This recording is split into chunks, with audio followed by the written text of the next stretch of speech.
je me considère comme une entrepreneur un peu multi-casquette, une multi-entrepreneur. Moi, j'ai débarqué à Bali la première fois en 2017, un peu comme beaucoup d'entrepreneurs en fait. Il y en a beaucoup qui viennent, qui disent je viens voir, je fais un tour, je viens un mois.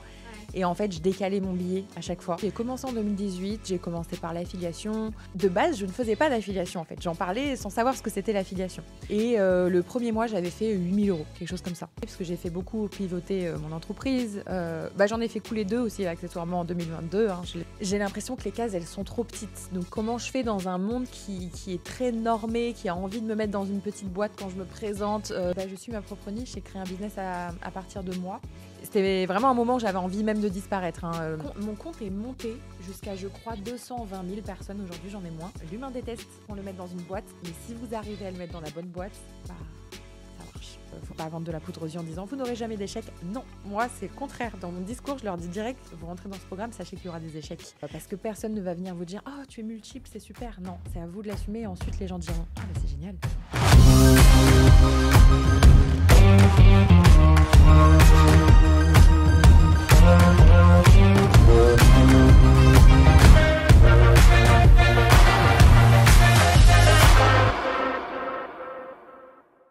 Hello Solène. Salut. Comment tu vas, Fanny? Ça va super, et toi? Ouais, ça va. Je suis contente de te retrouver ici à Bali. Du coup. Oui. Dernière fois qu'on s'est vu en France. C'est et ça. Là, improbable, je suis venue à Bali pour quelques temps. Très contente de te voir ici. Chez toi, on est sur ton terrain de jeu parce que ça fait un moment que tu habites ici. Ma toute première question pour toi, Solène, c'est est-ce que tu peux te pitcher? Tu sais, moi, je fais beaucoup de pitch. Je suis une experte dans le pitch. Est-ce que tu peux te pitcher? Mais je vais te demander l'exercice en 30 secondes. Qui es-tu et que fais-tu? En fait, comment tu te présentes généralement? Très bien. Alors, en 30 secondes, ça me défie, mais il est possible que je fasse moins. Donc, moi, je m'appelle Solène et je me considère comme une entrepreneur un peu multi-casquette, une multi-entrepreneur. Je fais pas mal de choses. Je suis maman aussi à côté et j'entreprends depuis maintenant 6 ans, bientôt 7 ans. Voilà. Et j'entreprends principalement dans des business en ligne. J'ai eu que des business en ligne. Des marques, affiliation, MLM, infoprenariat, etc., etc. Ouais, t'as fait pas mal de choses. Super, on va aller de l'avant avec ça. Déjà, peut-être première question, pourquoi t'habites à Bali? Enfin, qu'est-ce qui te plaît ici? Qu'est-ce qui t'a emmené peut-être ici aussi? Alors, moi, j'ai débarqué à Bali la première fois en 2017. J'avais adoré à la suite d'un long voyage, d'un long périple, enfin, qui était plus qu'un voyage, puisque j'ai habité là-bas pendant 1 an à Sydney, en Australie. Et donc, l'Australie étant assez près de Bali, et c'est un peu la destination quand on est en Australie, en gros, de se dire, allez, on va à Bali. Donc, je me suis dit, je vais aller voir. J'avais passé 3 mois à l'époque.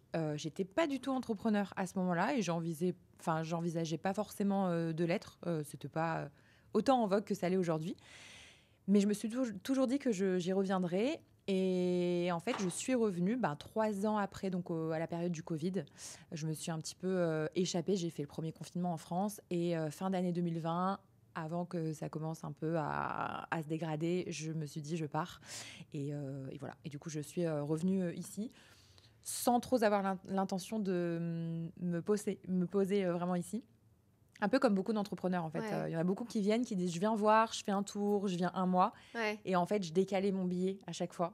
J'étais venue un mois et en fait, je le décalais. Et au final, je suis jamais partie. Voilà. Donc, j'ai même pas eu l'impression d'avoir vraiment choisi. C'est comme si Bali te choisissait un petit peu, puis t'es pris un peu dans la roue et après, voilà, tu restes, t'es bien, tu cherches plus, quoi. C'est ce que j'ai un peu compris en discutant avec des gens ici. Et t'as vu ce que je t'ai dit il y a 5 minutes? Je t'ai dit j'ai décalé mon billet. Ouais, parce que... exactement. Pas très étonnée. Bon, après, je sais pas. Moi, j'ai encore, je pense, c'est pas à 100% ma vibe. Je suis quand même assez accrochée encore un petit peu à la France, mais peut-être ça va venir.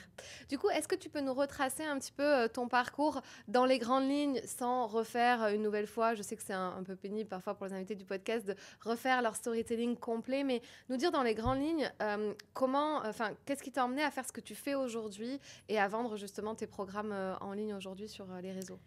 Alors, dans les grandes lignes, moi, comme je t'ai dit, j'ai commencé en 2018. J'ai commencé par l'affiliation. J'ai commencé d'abord par le MLM. J'avais été approchée par du MLM, de trading, etc. Je trouvais ça cool sur le moment parce que j'y connaissais rien. Et donc, ça m'a permis de faire mon premier pas dans l'entrepreneuriat. Et ensuite, j'ai arrêté 8 mois après parce que je n'ai pas forcément aimé le business model. Ouais. En fait, je sentais que mon driver de contribution n'était pas mis à bon escient. Tu vois. J'avais pas la sensation de contribuer vraiment à quelque chose et d'impacter comme je le voulais vraiment. Autant de façon verticale qu'horizontale, j'avais pas la profondeur souhaitée. Donc, je me suis juste retirée du business. Bien que je gagnais de l'argent. Hein. C'était ça le paradoxe, parce que souvent dans le MLM, beaucoup se retirent parce qu'en fait, on paye des mensualités suivant le MLM, bien sûr. Mais là, moi, c'était un service. On avait quand même des grosses mensualités de 200 €. Et si on trouvait pas de personnes dans nos équipes, en gros, on se remboursait pas. Moi, c'était pas le cas. J'avais vraiment un résiduel qui était cool. Mais j'ai pas aimé. Donc, je suis partie dans l'affiliation. Et en fait, ça coulait de source pour moi parce qu'à l'époque, il faut savoir que j'achetais beaucoup de formations en ligne. Moi, j'habitais à Montréal, donc j'étais bien inspirée par la vibe, on va dire, nord-américaine aussi. La formation en ligne en francophonie n'était pas encore hyper développée.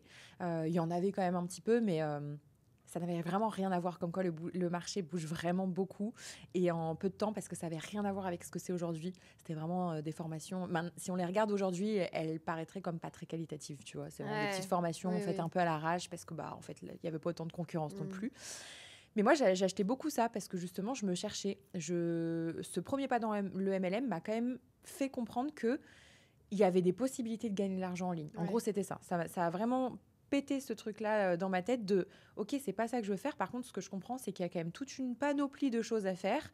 Seulement, je suis pas très formée. L'informatique, c'est pas trop mon truc de base. Alors, je pense que je peux apprendre. » Donc, j'avais acheté une formation dans le e-commerce. J'étais aussi passionnée d'immobilier. Donc, j'avais acheté des formations IMO, etc. Et en fait, moi, je parlais beaucoup. Je me considérais un peu comme le TripAdvisor des formations parce que je les achetais et j'en parlais. Mais j'en parlais vraiment purement, authentiquement parce que de base, je ne faisais pas d'affiliation, en fait. J'en parlais sans savoir ce que c'était l'affiliation. Et un jour, c'est revenu aux oreilles d'un des formateurs, donc un investisseur IMO qui est quand même assez reconnu sur le marché, qui s'appelle Christopher Wangen, et qui m'a dit « Écoute, c'est top, on ne se connaît pas encore, mais j'ai entendu, on m'a envoyé des stories que tu parlais de mon programme. Et il y a plein de gens qui viennent de ta part. » Et moi, à l'époque, j'avais peut-être 15 000 personnes sur Instagram, tu vois, on était en 2018. Et je dis « Ah bon, top. » Il m'a dit « Je te propose de faire de l'affiliation. » Alors, moi, j'ai eu un peu peur. Je me suis dit « Ah bon, non, c'est quoi ça? Je connais pas. Je n'ai pas forcément envie de faire ça. » Je me suis fermée au début parce qu'un mot un peu barbare, j'avais peur que ça m'embarque dans quelque chose. Et il m'a dit « Non, mais en fait, tu n'as rien à faire. Je te donne juste un lien qui est traqué et tu changes rien dans ta communication. » Parce que moi, j'avais dit « Ouais, mais non, mais là, moi, la manière dont j'en parle, c'est ce qui me plaît et c'est ce qui plaît à mon audience. » Et en fait, il m'a dit « Non, mais justement, reste comme ça. Dis les pour, les contre. Reste exactement comme tu fais. Juste, tu mets ton lien au lieu de mettre le mien et comme ça, ça te rapportera des commissions à toi au final. » Donc, j'ai fait ça. Et le premier mois, j'avais fait 8 000 €, quelque chose comme ça. Incroyable pour moi. Wow. Incroyable. Oui, ça a littéralement changé ma vie. Je me suis dit, OK, il y a quelque chose à faire. Et donc, ça a vraiment commencé comme ça. Et c'est là que je me suis encore plus embarquée dans cet univers d'infoproduits, en fait, que je ne connaissais pas, en achetant davantage de formations, notamment en affiliation. Donc, j'en avais acheté 2 sur marché anglophone et 1 sur marché francophone, parce que il n'y en avait pas énormément, pour me former et me dire, OK, je vais monter un écosystème. Donc, le mois d'après, j'avais doublé le chiffre d'affaires. Je doublais pas à chaque mois, mais après, j'arrivais à maintenir 20, 25 000. Des fois, on faisait 40 000 d'affiliation. Ce qui fait qu'au bout d'un an, à Christopher, ça lui a rapporté 1,5 million. Et moi, j'ai fait quasiment 300 000, tu vois. Et je me suis dit, waouh, il y a vraiment quelque chose à faire. Enfin, là, moi, ça a ouvert tous les horizons. Ouais. Et je me suis dit, je vais créer mon programme. ça va de soi. Parce que j'en parlais sur les réseaux. Je commençais à parler un petit peu plus de chiffres. Beaucoup plus que maintenant. J'avoue qu'aujourd'hui, je suis plus frileuse à parler de chiffres parce que j'ai pas envie d'attirer les mauvaises personnes non plus. Je sais que quand on parle trop de chiffres, on peut avoir tendance à attirer des personnes qui... Enfin, c'est pas des mauvaises personnes, mais qui viennent pour les mauvaises raisons. On va dire ça comme ça. Donc ensuite, j'ai créé mon programme pour apprendre justement à faire de l'affiliation. Et ça a été le premier programme que j'ai lancé. Après, j'en ai lancé plein. Il y en a plein qui sont plus en vente aujourd'hui parce que moi, j'ai beaucoup testé. Donc, j'ai lancé dans plein de choses. Wow. Et c'est ça. Mais juste pour ce point-là, par exemple avec Christopher Wangen, d'ailleurs, qui a un gros pied-à-terre aussi à Bali, je crois qu'il vient souvent. Oui, il habite ici. Ouais. Tu avais une communauté? Ou, enfin, tu veux dire, parce que... 15 000 personnes. Ouais, tu avais déjà une petite commune sur les réseaux. C'est ça. Et tu parlais de quoi, en fait? Tu parlais un peu de ta vie, plus ce qui, toi, t'a aidé. Donc, par exemple, la formation de Christopher Wangen à devenir un peu libre, etc. C'est un peu ça. En fait, c'est assez paradoxal parce que à l'époque, j'étais très intéressée par l'immobilier. J'avais un bien. Alors, j'habitais à Montréal. J'avais un bien en France, mais que j'ai vendu après. Donc, tu vois, j'incarnais pas non plus Ah bah l'investisseuse oui, qui avait ouais. investi dans plein de choses, mais juste j'en parlais avec tellement de passion et d'amour. Et moi, genre vraiment, j'adorais l'immobilier. J'avais poncé son programme, enfin, de fond en comble. Et à la fois, bah, les gens voyaient que j'avais commencé le MLM, j'avais commencé des choses. En fait, je me bougeais. Donc, c'était vraiment ça. Mon Instagram, à l'époque, c'était des photos un peu de voyage, parce que j'étais à Montréal, je revenais de l'Australie, tout ça, avec des petites phrases. Bon, maintenant, j'avoue que pour moi, c'est des phrases un petit peu claquées, mais des phrases un peu de dev perso, parce qu'à l'époque, encore une fois, c'était pas autant en vogue Non, qu'aujourd'hui. c'est vrai. Donc, en fait, quand tu faisais un peu de dev perso à l'époque, t'étais vu comme quelqu'un de visionnaire. Vraiment. Ouais. Parce qu'on disait waouh, c'est bien, ça me parle. Alors que maintenant, si je vous reposte les mêmes phrases que je mettais à l'époque, on va dire oui, ça va, on l'a vu 10 fois, quoi. Tu C'est vois, vrai. donc ça va.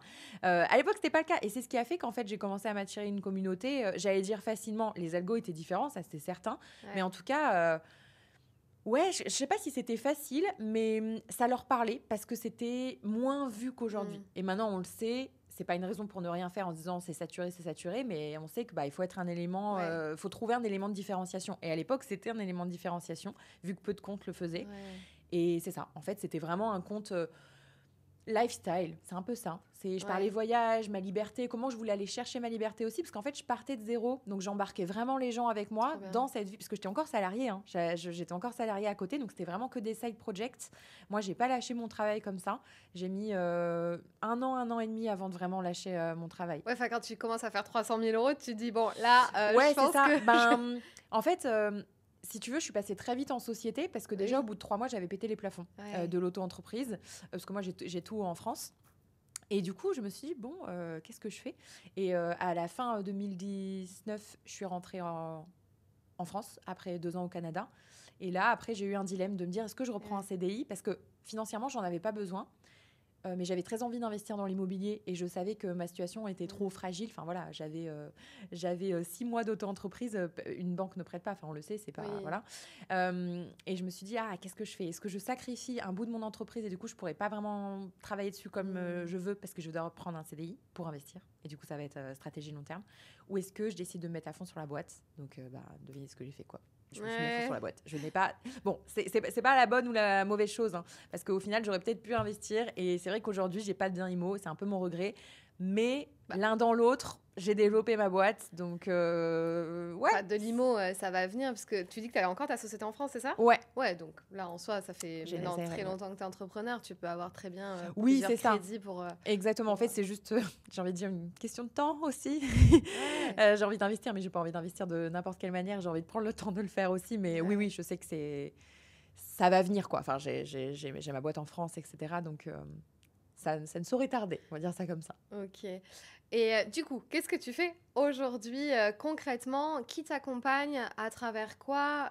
Voilà, comment tu articules un petit peu toutes tes activités que tu fais actuellement en ligne? Alors, je dirais que le fil un peu conducteur qui est quand même resté malgré tous mes changements d'activité, parce que j'ai fait beaucoup pivoter mon entreprise, j'en ai fait couler 2 aussi accessoirement en 2022, hein, je l'ai beaucoup raconté ça, mais voilà, une marque et mon entreprise principale d'affiliation. J'ai toujours aimé, ça fait un peu partie de mon fil rouge, accompagner et transmettre en fait. Mais sans me considérer vraiment comme une coach. Bien que ça soit pas péjoratif, c'est juste que en fait je ne suis pas coach parce que c'est même pas les méthodes que j'utilise, donc je ne sais pas ce que je suis. Je suis juste quelqu'un qui aime profondément partager, transmettre, apprendre énormément sur le terrain et à un moment donné le recracher d'une manière ou d'une autre, c'est un petit peu ça. Et donc aujourd'hui, j'accompagne les entrepreneurs ou les futurs entrepreneurs, particulièrement multipassionnés, les entrepreneurs qui sont un petit peu comme moi, finalement, un peu mon image, qui se dispersent, qui ont envie de tout faire, qui ont du mal avec cette notion de choix et de priorisation et en fait qui se limitent pas à une seule case, tu vois, qui vraiment se disent, moi, je sens une profonde intensité en moi et à la fois, j'ai l'impression que les cases, elles sont trop petites. Donc, comment je fais dans un monde qui est très normé, qui a envie de me mettre dans une petite boîte quand je me présente dans un événement, etc. Ah non, toi, t'es ça. Et moi, je suis là, j'ai envie d'exposer parce que je ne suis pas que ça. Et donc, il y a beaucoup de personnes qui sont comme ça. Donc, aujourd'hui, moi, c'est un peu la cible que j'ai choisi d'accompagner. Et je choisis, en fait, de les aider à développer une entreprise. Ouais, en fait, si j'entends bien, c'est pas... Alors, alors moi, avec le pitch, je vais te dire, je suis un peu à l'inverse de toi, tu vois, ça me crée des frictions ce que tu me dis parce que forcément, je dis à tous mes clients de choisir un angle d'attaque pour aller surtout trouver leur premier client, tu vois. Mais ce que j'entends plus, c'est pas forcément la niche qui va se déterminer parce qu'on peut être multi ce qu'on veut, mais c'est plutôt toi la cible, enfin, tu vois, tu t'es axé quand même sur une cible qui justement se reconnaît dans ton discours et au lieu de leur dire faites ça ou nichez-vous, vous pouvez aussi cibler des gens qui sont plutôt comme vous. Finalement, la niche, ce que tu ne veux pas mettre en avant, devient finalement plutôt plus la cible. En fait, c'est juste choisir aussi à un moment donné à qui on veut s'adresser. Oui, c'est ça. Moi, c'est vrai que je dis toujours que la niche, ça peut être nous, parce qu'on peut être Oui, voilà. ça peut partir à partir de nous.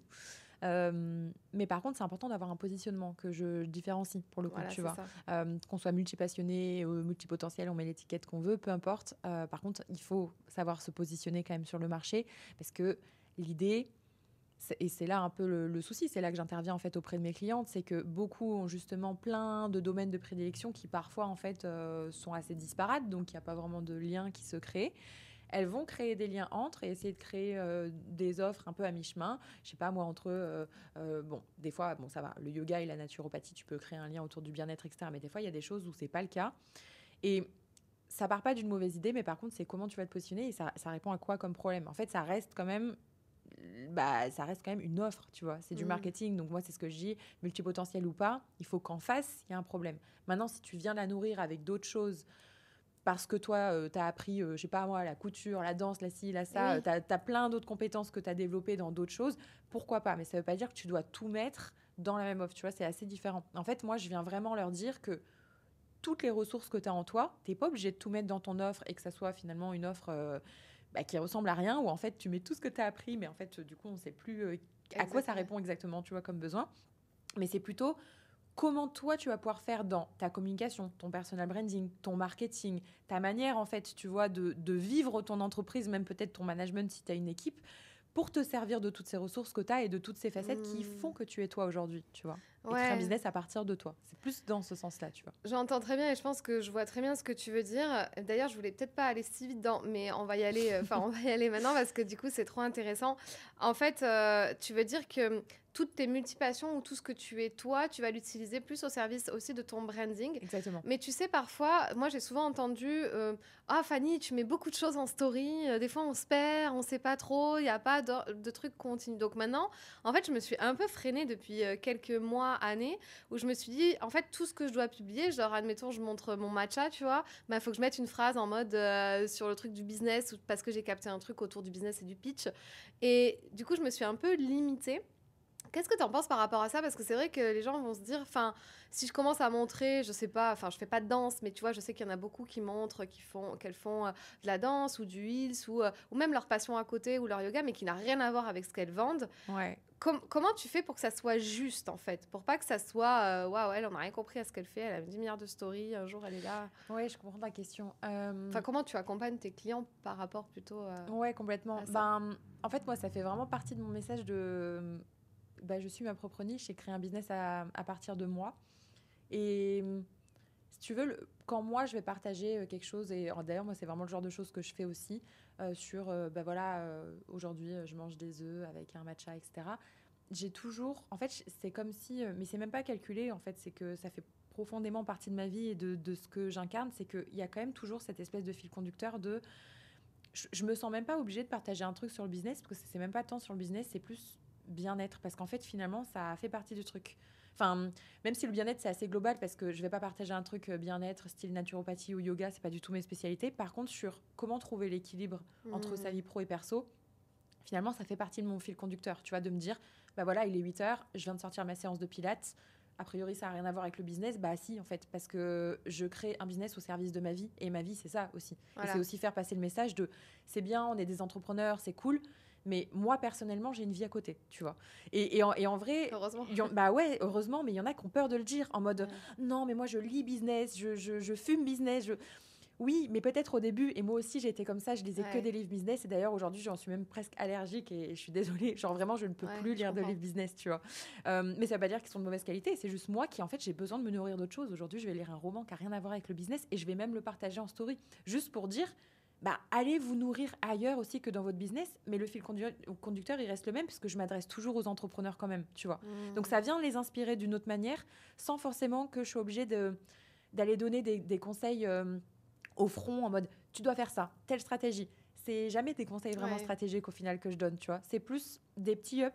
Et c'est, en tout cas, moi, dans ma commu, c'est ce qui ressort de merci, là, tu vois, tu m'as fait un petit up, j'ai vu ta story, tu m'as donné envie de manger des œufs juste pour calmer mon système nerveux et me faire penser qu'il faut pas que je boive mon latte, tu vois, à jeun, parce que ça va me déréguler, tu vois. Par exemple, c'est un exemple. Ouais. Mais donc, en fait, oui, d'un point de vue extérieur, si on n'est pas immergé dans ton univers, ça peut paraître un peu confus, les gens peuvent ne pas comprendre, mais après, encore une fois, ça dépend comment tu l'amènes, etc. Mais je pense que si tu as moi, c'est vraiment ce fameux fil rouge, hein, tu vois, auquel je rattache tout. Mais si tu as un vrai fil rouge et que tu sens que les gens, ils embarquent avec toi avec ce fil rouge-là, et moi, ça fait partie de ça, tu vois, c'est vraiment créer un business à partir de soi, oui, en fait, c'est ça, à partir de soi, mais de soi complètement, tu vois. Oui, je vais te partager ma séance de danse, parce que, tu vois, ça va me faire du bien, etc. Ouais. Comme je fais hier, par exemple, en story, tu vois, en disant, voilà, je suis en plein lancement, mais je m'autorise, en fait, à aller prendre ce cours qui va juste m'aider à canaliser mon énergie. Ceci est ton signe pour le faire, tu vois. Reste pas devant ton ordi. Pas juste ta story danse et c'est tout. En fait, t'essaies de trouver... et donc, tu l'expliques très bien. Tu dis, j'essaie de trouver toujours le fil rouge et je le fais naturellement et je le fais pas exprès. C'est ce que tu as dit juste avant. En fait, c'est un peu ça, ta zone de génie, de pas le faire exprès, alors que des gens cherchent à le faire exprès parce que du coup, on leur dit que quand même, il faut avoir un fil rouge. Et toi, donc, du coup, c'est un peu ce que tu vends. Donc, c'est bien aussi parce que ta zone de génie, elle est monétisable, ce que d'autres personnes ne savent pas faire. Typiquement moi, apparemment. Mais du coup, tu en as fait aussi un livre. D'ailleurs, tu t'as pas dit que tu étais auteur dans ta présentation, dans ton vrai. pitch. Je suis pas encore habituée. Ouais. Qu'est-ce qui a fait que tu as voulu écrire un livre justement sur la multipotentialité ou justement ne pas s'enfermer comme ça Alors, la découverte de la multipotentialité en 2022, ça, c'est vrai que je l'ai pas mal raconté, mais de base, je suis tombée sur le terme multipassionné dans le livre de Marie Forleo. Comment il s'appelle en français? Je ne sais plus. Quelque chose avec... Tout est possible. Tout est possible, elle parlait pas de la multipotentialité, puis c'était même pas un livre sur ça, c'est juste qu'à un moment donné, elle a dit multipassionné. Ça a fait tic, je me suis dit, oh, c'est intéressant. Et en fait, en tapant multipassionné, de fil en aiguille, je suis tombée sur la multipotentialité et ces profils-là. Révélation pour moi, parce que c'était un moment où je me cherchais beaucoup, j'étais en fin de grossesse, j'ai pas eu une grossesse facile, etc. Et vraiment gros shift identitaire. C'était vraiment un moment où j'avais envie même de disparaître, pendant longtemps, de disparaître déjà tout court, parce que vraiment j'avais les idées noires et je disais, je sais même pas ce que je fais, j'ai plus de but, voilà, je me cherchais. Et à mon accouchement, j'ai repris très vite le travail, bien que c'est un choix qui n'a pas été compris par tout le monde. Tout le monde m'a dit, mais repose-toi, tout ça. Alors oui, je me suis reposée, mais en fait, ça a été une révélation pour moi, déjà d'accoucher, de retrouver mon corps et de donner la vie. Et je me suis souvenue de ce livre que j'avais lu quelques semaines plus tôt. J'ai dit, il faut que je cherche, il faut que je fasse quelque chose par rapport à ça. Il y a un sujet, il y a une éducation, il y a un truc. Si moi, je le découvre, ça veut dire qu'il y a plein de gens qui ne le connaissent pas encore, ce terme, et que ça va soulager en fait énormément, et que ça va venir valider aussi. Parce que forcément, le paradoxe, c'est que c'est une étiquette de plus. Donc, on veut sortir ces étiquettes, mais la multipotentialité, c'est une étiquette de plus. Mais c'est comme j'explique dans mon livre, en fait, c'est le paradoxe de l'humain. C'est que l'humain déteste les étiquettes. Cependant, quand il découvre une étiquette dans laquelle il se trouve bien, c'est différent, parce qu'il n'a pas la sensation que c'est l'autre qui l'enferme. Donc, ça vient juste valider, en fait, ce qu'il pensait, et en fait, il vient juste s'affirmer un peu plus. Et moi, ça a été cet effet-là. Et je me suis pas tout de suite dit, oh, quoique, mais bon, c'est vrai que j'ai déjà baigné, comment dirais-je, mon chéri est écrivain, donc bon, ça a peut-être un peu facilité la chose dans le sens où, en fait, moi je le vois au quotidien écrire, et on le sait que quand on est entouré de personnes qui font des choses au quotidien, on va être influencé aussi par ça. Et c'est un peu lui au début qui m'a dit, franchement, tu voudrais pas écrire un truc? Au début, je me suis dit, non, comme beaucoup de gens au syndrome de l'imposteur, je me suis dit, mais qu'est-ce que tu veux que je dise? Déjà, je le découvre le sujet, puis moi, j'ai pas envie de faire un livre autobiographique, ma vie, je la trouve pas intéressante. Enfin, voilà, j'ai pas, peut-être quand j'aurai 80 ans, mais pas à 28 ans, tu vois. Donc, au début, je me suis cherchée, je me suis dit, puis vraiment, je résistais. Je me disais, non, franchement, j'ai rien à raconter, je vois pas pourquoi écrire un livre, puis c'est long, puis machin, puis je sais pas écrire, puis c'est chiant, puis voilà. Ouais. Et au final... ça a quand même, c'est quand même resté en ma tête et je me suis dit, en fait, moi, je me renseignais, je faisais plein de recherches, mais vraiment des recherches poussées sur le sujet, parce que moi, c'est ça le truc, c'est que quand je tombe dans un sujet, quand je tombe en amour, j'ai besoin d'approfondir à un niveau même scientifique, etc. Et j'ai commencé à me lier d'amitié avec une chercheuse en neurosciences qui s'appelle Fanny Nussbaum, qui est Oui. aussi psychologue, qui est vraiment géniale, qui a donné un petit avis sur mon livre d'ailleurs, sur la quatrième de couverture, qui est vraiment chouette, et qui m'a beaucoup aidé à écrire ce livre aussi, parce que pour valider aussi, pour pas que je dise n'importe quoi, parce que on touche quand même à un sujet où moi je suis ni psychologue ni psychiatre, et j'avais pas du tout envie de prétendre l'être, hein. C'est Ouais. ça surtout le truc. Donc du coup j'ai dû mettre de gros disclaimers en mode tout ceci n'est que le fruit de mes recherches, et des fois même des réflexions qui, entre guillemets, restent sans réponse, à la limite d'un essai, en fait, où Ouais. je vais juste faire réfléchir le lecteur sur, je te laisse réfléchir à ça, moi j'ai pas la réponse, mais je soulève la réflexion. Et la maison d'édition avec laquelle j'étais déjà passée, parce que, ah oui, j'ai aussi sorti un oracle. Rien à voir. Rien à voir. Un an avant, donc j'ai sorti un oracle en 2023, et avec la même maison d'édition. Et elle me rapproche, elle se rapproche de moi en me disant, bon, t'es sûre, tu veux pas sortir un livre, etc. Et au bout d'un moment, je dis, bon, ok, mais vraiment pas tout de suite, il va vraiment que vous me laissiez le temps de l'écrire, parce que j'ai pas fini mes recherches et je veux vraiment que, voilà, pas qu'il soit parfait, on le sait très bien, parce que, voilà, c'est un peu le risque de se dire, faut que le livre soit parfait, de faire fonctionner son perfectionnisme. Donc non, mais en tout cas, qu'il y ait assez de matière pour que je puisse vraiment en faire un livre. Donc je me suis laissé 1 an et demi, à peu près. Donc j'ai signé en 2023 et il est sorti en septembre 2024. Et j'ai fait 1 an de recherche en tout, et je l'ai écrit sur 3-4 mois. Voilà. Où vraiment à fond j'étais à l'écriture, mais en tout il y a eu 1 an de recherche, où Fanny m'a beaucoup aidée. Elle m'a dit va sur Google Scholar. Je me suis tapé des recherches scientifiques. Bon, heureusement maintenant on a aussi ChatGPT, donc en fait je collais les recherches, parce que c'était tellement mal écrit, c'était en anglais, parce qu'il n'y a rien en français quasiment. Il y a quasiment zéro recherche qui ont été faites sur le sujet en français. Donc à chaque fois je lui disais, s'il te plaît, traduis-moi ça, nanana, ça veut dire quoi? Ok, comment je peux le dire en langage simple, etc. Machin, ok, alors attends, je vais reformuler, machin, tout ça. Ça a été un gros travail, franchement, je ne vais pas mentir, mais ça faisait partie un peu de ma mission de j'ai envie de le transmettre, et j'ai envie surtout que ça touche un maximum de personnes pour qu'elles arrêtent de se sentir comme moi je me suis sentie pendant des années. Trop bien. Ouais, je crois que j'ai jamais eu personne qui m'a dit, oh, c'est trop bien le livre, ça met 2 secondes à être écrit. Non, tout le monde m'a dit, c'est un énorme travail, c'est colossal, et bravo de l'avoir fait. Et en effet, moi je l'ai quand même bien entamé, ton livre, et il m'a été offert par Alice. On lui fait un petit coucou. Merci Alice de m'avoir offert. Ouais, quand je l'ai interviewée, elle m'a dit, mais il faut absolument que tu prennes le livre de Solène. Je dis, ben oui. Et en effet, tu mets bien des disclaimers, enfin, on voit bien que c'est de la réflexion, et ça fait poser beaucoup de questions. Et enfin, moi qui suis aussi dans ce truc-là, très niche, je me dis, ok, comment je peux faire pour aussi, moi, être multiple aussi, enfin, parce que je pense que je suis un peu, voilà, mon esprit divague partout depuis que je suis née. Mais donc, je me dis, il faut que je me réalise en tant que personne aussi multipotentielle. Et donc, très intéressant. Je ne l'ai pas fini, mais je vais bientôt le finir. J'ai encore 2 petites questions, enfin, 2 sujets à aborder avec toi. Le tout premier, c'est quand même la création de contenu. Oui. Est-ce que tu as vu une évolution dans ton compte, admettons Instagram, qui a grossi? Et pourquoi, à ton avis? Je ne sais pas, est-ce que tu as plafonné à 50 000 followers pendant 1 an et tu n'as pas compris, puis d'un coup, ça a popé?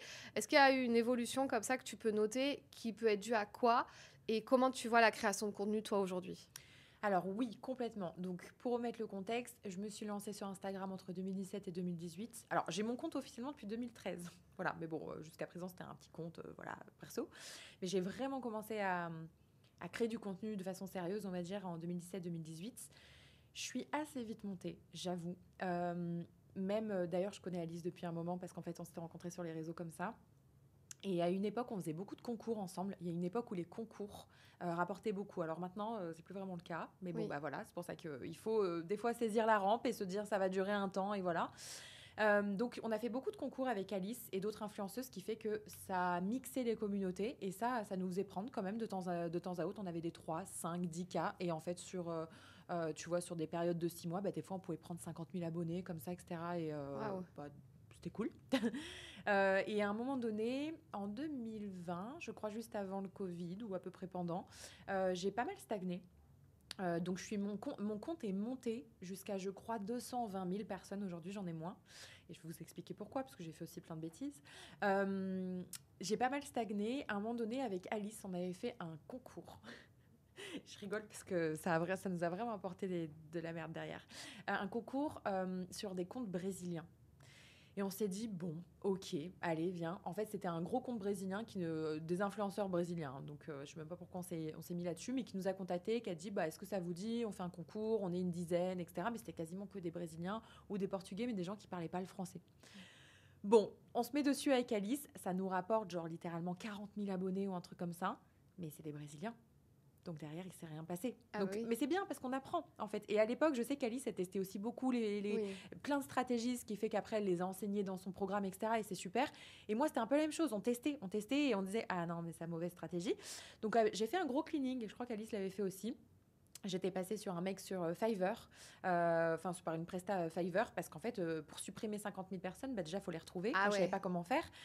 Et donc, il m'a fallu quelqu'un. Donc, ça a duré 8 mois avant que je supprime tout ça. Parce qu'en fait, on ne peut pas supprimer des abonnés. On a des limitations. Des quotas, ouais. Exactement. Donc, en fait, on ne pouvait pas les supprimer. On devait les bloquer. Et le mec sur Fiverr m'a dit qu'on ne peut bloquer que 400 comptes par jour. Donc, voilà, je vous laisse faire le calcul. Oh là là. Voilà. Donc, du coup, il fallait les bloquer. Et donc, donc j'ai supprimé plus de 40 000 personnes. Donc, voilà, je suis redescendue. Après, je redescendais pas mal parce que, du coup, entre 2020 et 2021, c'est le moment où je faisais cracher mes boîtes. Et littéralement, j'ai pivoté énormément. Je suis passée du business à quelque chose de très perché, trop spirituel. Mais j'en avais besoin parce qu'en fait, moi, c'est dans ma personnalité. Je pars aussi beaucoup dans les extrêmes. J'avais besoin de ça pour revenir à l'équilibre. Et donc, j'ai perdu beaucoup de gens, forcément. Je passe d'un truc très mec money, où en plus, j'avais beaucoup d'hommes à l'époque. Bien moins de femmes qu'aujourd'hui. Maintenant, ça s'est inversé. À un truc très spirituel, ils se sont dit, mais qu'est-ce qu'on fout là? Donc, ils sont partis naturellement. Normal, ouais. Je suis redescendue et j'ai plafonné à 145 000, 150 000 abonnés, quelque chose comme ça. Jusqu'à 2023, par là. Oh, mais non, mais même jusqu'à l'an dernier. L'an dernier, j'ai de nouveau eu un pop sur une vidéo sur la multipotentialité qui a fait plus de 4 millions. Je te montrerai après si tu veux. Wow. Et qui m'a rapporté 50 000 abonnés.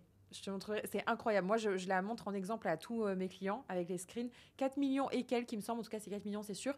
Pareil sur TikTok, la même vidéo. Donc vraiment comme quoi le sujet prenait. Alors sur TikTok, c'est différent. Elle m'avait rapporté aussi, mais... Je trouve que les abonnés sont moins qualifiés, mais bon, là, c'est pas la question. En tout cas, sur Instagram, c'était vraiment très qualifié. Et c'était une vidéo où t'avais mis de l'enjeu ou genre... Rien. En vrai, si tu veux, dis-toi que je l'ai tournée. Alors, je l'ai tournée en studio, etc. Et pour l'histoire, je l'ai tournée à la fin d'une série vidéo que j'avais déjà faite. Je l'avais même pas préparée, alors que les autres avaient été préparées. Elles n'ont pas popé autant. Donc, tu vois, comme quoi, des fois. Et c'est Chris qui m'a dit, allez, vas-y, viens, on en tourne une dernière. Il te reste 5 minutes, là, etc. Alors, j'ai dit, je sais pas, j'ai pas de sujet, là, j'en ai déjà fait 10, j'ai tout dit. Incroyable. Il m'a posé une question, il m'a dit maintenant, en gros, réponds à ça, présente-toi, si tu devais le présenter, parler de ton expérience par rapport à la multipotentialité, et j'ai fait ça. Et du coup, j'ai commencé par, il m'a fallu 28 ans pour comprendre que c'était pas normal, en fait, d'être multipotentiel, de toucher à tout, de machin, de ci, de ça. J'ai pas tout de suite évoqué la multipotentialité, mais en fait, j'ai décrit un archétype, et ça a fonctionné. Et du coup, c'est un peu un conseil que je donne aussi à mes clients, c'est... L'humain déteste qu'on le mette dans une boîte, mais si vous arrivez à le mettre dans la bonne boîte, ça marche. Voilà, parce qu'il va s'identifier, il va se dire, je connais pas ça, je connais pas cette nana, ça me parle et je vois qu'elle en parle. Donc, par contre, un point important que tu soulèves, c'est quand même une vidéo face cam. Ouais. Avec sous-titres, je suppose, où tu as mis en tout cas du titre. Bien sûr. Et c'est pas un truc lifestyle. Parce que, en fait, j'arrive pas à faire la différence entre... j'ai l'impression que ça pop quand même les deux autant. Que ce soit un truc face cam où on raconte un truc intéressant. Oui. Ou un truc lifestyle avec une musique et... Tu vois la différence, toi, ou pas? Oui, c'est ça. Alors, en fait, si tu veux, je pense que les deux ont la même capacité de viralité. Yes. Par contre, derrière... Je pense qu'au niveau de la qualification, ça ne sera pas la même chose, tu vois. Parce qu'un truc face cam, tu viens directement les accrocher. Elle te voit parler, elle te voit t'exprimer, elle voit les mots que tu poses sur les concepts. Elle s'accroche avec toi, tu vois. T'as créé la confiance, ouais. Exactement. T'es face cam, tu fixes la caméra, tu mets une petite musique. En fait, tu les émerges complètement. Une vidéo plus lifestyle, je pense que... Enfin, je vois à peu près de quel style de vidéo tu parles. Tu vas sûrement gagner des abonnés, mais il y aura peut-être moins ce lien qui va se créer tout de suite, tu vois. Ouais. Là, il faut savoir que donc, cette vidéo m'a rapporté environ 50 000 abonnés. Wow. Derrière, 3 semaines après, j'avais un lancement on a facilement réussi à les connecter sur le lancement, alors que la plupart ne m'avaient jamais vu de leur vie. Et ça, pareil, du coup, moi, ça a fait péter des croyances de il faut que la personne, elle me suit depuis des années. Bah non, en fait. Ouais. Si vous arrivez derrière à avoir un bon contenu, ce qu'on appelle contenu nurturing, en fait, et à continuer à les nourrir. Parce que si vous faites une vidéo qu'après, il ne voit plus jamais le sujet sur votre compte, laissez tomber et la personne va partir, c'est normal. Sauf que moi, il n'y avait que ça. Donc en fait, elles se sont abonnées. Et tous les jours derrière, parce qu'en plus, j'étais en stratégie de lancement, donc moi... Mes lancements en organique, il y a une stratégie qui est bien planifiée avec chaque semaine à son style de contenu. Donc, elles ont été nourries. Mais nourries dans tous les sens. Et c'est ce que la plupart, parce qu'après, on a recueilli, c'est ce que la plupart nous ont dit. Je t'avais jamais vu, je suis tombée sur la vidéo, j'ai vu qu'ensuite t'en parlais sous plusieurs angles, j'ai vu que t'ouvrais un produit, etc. Bah, je l'ai pris. J'ai même pas réfléchi, en fait. Et j'ai dit, OK, c'est intéressant. Ouais. Tu me fais la transition parfaite aussi pour terminer le podcast. Là, tu es en plein lancement, donc tu m'as accordé du temps, donc merci. Je pense que le podcast va sortir, à mon avis, après ton lancement. C'est quoi un lancement pour toi? C'est un challenge? Enfin, c'est quoi? C'est là où tu vas avoir le plus gros de ton chiffre d'affaires dans l'année? Enfin, comment tu vois les choses? Alors, nous, on fait 2 à 3 lancements dans l'année. Ouais. Donc, c'est une partie où, en effet, on capitalise beaucoup sur le chiffre d'affaires sur ces périodes-là. Nous, là, on fait des challenges en ce moment. Des challenges de 3 jours. Là, le prochain s'appelle le Multiverse, parce que je les émerge vraiment dans un jeu. Elles vont rentrer dans un jeu un peu comme la métaverse, tu vois, où c'est un peu futuriste et en même temps, elles vont aller rencontrer d'autres facettes d'elles-mêmes qui existent dans un monde parallèle pour aller s'y reconnecter. En gros, c'est un peu le but. Et en effet, donc, on pose quand même beaucoup d'objectifs sur ces lancements-là, puisqu'on en fait 3 gros, on va dire, dans l'année. C'est une machine de guerre, hein, un lancement, on va pas se mentir, c'est beaucoup de monde. Là, aujourd'hui, moi, derrière mon lancement, c'est 22 personnes qui travaillent derrière. Ouais. Donc, c'est une vraie machine à bien huiler. Donc, c'est pas une stratégie qui est faite pour tout le monde. Moi, j'ai toujours plus ou moins fonctionné comme ça. Cependant, je ne suis pas opposée à la stratégie Evergreen, tu vois, qui est une stratégie sans lancement finalement. Je la trouve super chouette aussi. Je pense que les deux sont complémentaires. Typiquement, je suis un peu en train de me diriger en même temps, en parallèle, dans une stratégie Evergreen pour que tout roule et que ça ne dépende pas que des lancements. Parce que l'avantage et l'inconvénient d'un lancement, c'est que on fait théoriquement beaucoup de chiffre d'affaires sur une courte période. Donc après, il faut le lisser dans l'année. Par contre, c'est aussi beaucoup de pression parce qu'on sait que c'est pas de l'evergreen. Donc, c'est-à-dire que si on se chie un peu ce lancement-là, c'est pas qu'on peut pas se rattraper, mais c'est que ça peut mettre en péril quand même pas mal de choses parce que y a des investissements derrière. Enfin voilà, nous, on a fait 250 000 sur le premier, on projette un peu plus de 500 là sur le prochain de chiffre d'affaires, je précise. C'est important parce que c'est pas 500 de bénéfices, il y a déjà beaucoup d'argent il y a déjà beaucoup avant le challenge qui sort. Il y a tous les salaires déjà, toutes les prestats, tout un tas de choses qu'on vient plugger, le marketing, la com, tout ça. Donc, c'est une stratégie, c'est un choix. Mais moi, j'adore être en live. C'est ma zone de génie, en fait. Je suis très énergisée par le live et par le fait qu'il y ait du monde en face de moi, plus que devant une vidéo donc de VSL, plus Evergreen, où je vais être postée sur une page de vente en disant clique sur le lien si tu veux prendre un appel. C'est un petit peu moins moi, on va dire. Mais on peut pas acheter en dehors du lancement quand même? Non. Ouais, tu fais vraiment une cohorte où on commence avec une date et après tu vas peut-être ouvrir au fur et à mesure. Exactement, c'est ça. Les cohortes durent 4 mois. Donc en fait, en dehors des lancements, on ne peut pas rejoindre. Ok. Du coup, est-ce que tu veux nous en dire plus sur ton programme ou comment on peut travailler avec toi à l'heure actuelle et où est-ce qu'on peut te retrouver tout ça? Carrément. Écoute, là, je pense que le podcast sera déjà sorti. Mais donc là, on part sur un lancement au mois de mars. On part sur un prochain lancement au mois de mai. Et donc, c'est le moment pour rejoindre en général les cohortes. C'est un programme qui dure 4 mois. On a choisi un positionnement assez premium au vu de tout ce qu'il y a à l'intérieur. On a une responsable pédago, on a des coachs, on a une chouette customer care aussi qui est même plus que du customer care. En vrai, ça peut être un détail pour beaucoup. Mais c'est littéralement du coaching care en fait.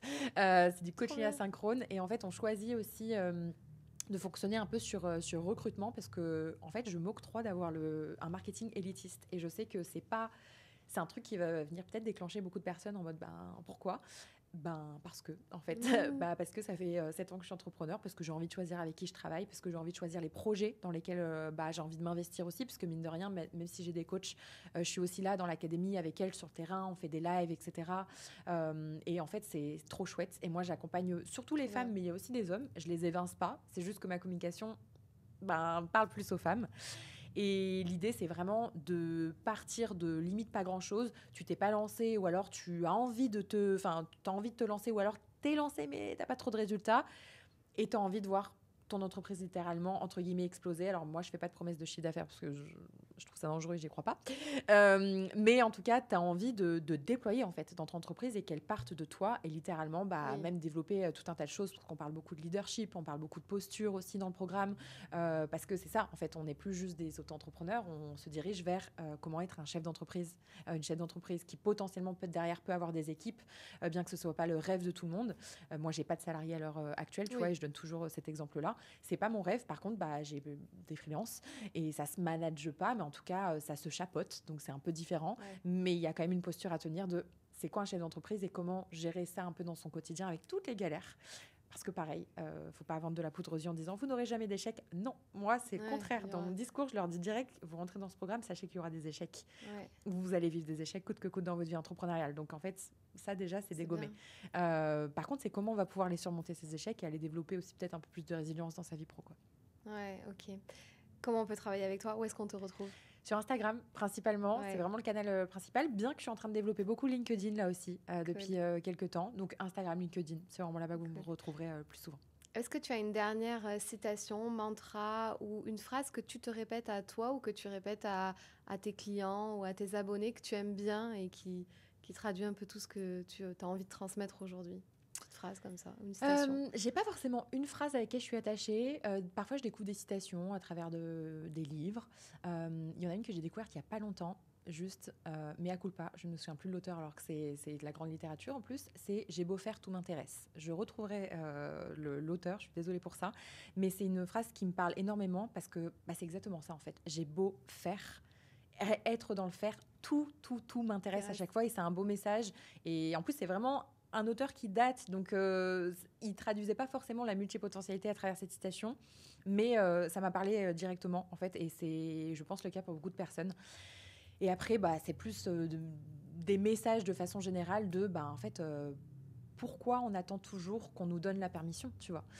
Et je poserai la question et je vous laisserai y répondre de vous-même. Pourquoi vous attendez qu'on vous donne la permission tout le temps? On ne vous la donnera jamais, en fait. Si vous ne vous la donnez pas vous-même, si vous-même, vous ne voulez pas, entre guillemets, aller déployer toutes ces facettes qui sont en vous, sans peur qu'on vous juge, qu'on vous pense instable, etc., en fait, personne ne viendra le faire pour vous. Et moi, c'est le message que vraiment j'ai envie de donner parce qu'il faut que ça déclique, en fait. Parce que personne ne va venir vous dire « Oh, tu es multiple, c'est super ». Non, c'est à vous de l'assumer. Et ensuite, les gens diront « Ah, c'est génial ». Superbe. Merci Solène. Merci à toi, c'est chouette. Voilà, trop bien.